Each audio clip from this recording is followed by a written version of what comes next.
Assalamualaikum warahmatullahi wabarakatuh. Izin memperkenalkan diri, nama saya Sekar Citra Lestari dengan NPM 25220104. Pada video kali ini saya akan membahas satu kasus manajemen sumber daya manusia yang terjadi pada PT Indofood Sukses Makmur Tbk yang merupakan salah satu perusahaan terbesar yang ada di Indonesia. Pembahasan akan meliputi latar belakang perusahaan, permasalahan MSDM, analisis teori yang relevan, serta solusi logis dan aplikatif. PT Indofood Sukses Makmur Tbk adalah perusahaan manufaktur multinasional yang bergerak pada pengolahan makanan. Indofood dikenal dengan berbagai produk seperti mie instan, makanan ringan, sampai bahan makanan pokok. Dengan jumlah karyawan puluhan ribuan orang, perusahaan ini memiliki operasional besar dan kompleks, sehingga pengolahan SDM menjadi aspek yang sangat krusial. Ada beberapa isu yang muncul, antara lain, yang pertama ada beban kinerja yang tinggi dan target produksi yang ketat. Hal ini menyebabkan karyawan kelelahan, tingginya tingkat absensi, dan potensi penurunan kinerja.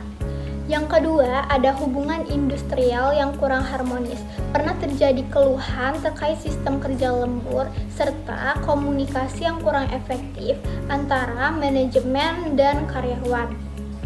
Yang ketiga, ada kurangnya pengawasan K3, yaitu keselamatan dan kesehatan kerja. Di beberapa unit operasional, pekerja mengeluh soal perlengkapan, keselamatan, dan jam kerja yang panjang. Permasalahan-permasalahan ini menunjukkan bahwa aspek MSDM di perusahaan besar seperti Indofood perlu ditangani secara strategis. Selanjutnya ada analisis kasus menggunakan teori MSDM.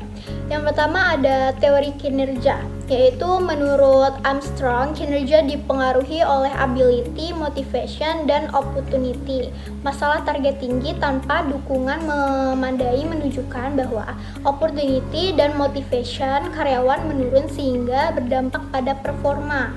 Selanjutnya itu ada teori hubungan industrial. Teori industrial relation system dari Dunlop menjelaskan bahwa hubungan kerja yang baik membutuhkan komunikasi antara pekerja, manajemen, dan pemerintah.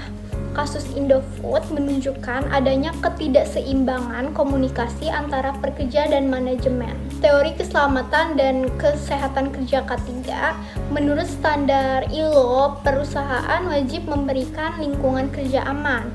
Keluhan mengenai alat keselamatan yang kurang menunjukkan perlunya perbaikan manajemen K3. Selanjutnya ada solusi yang logis dan aplikatif.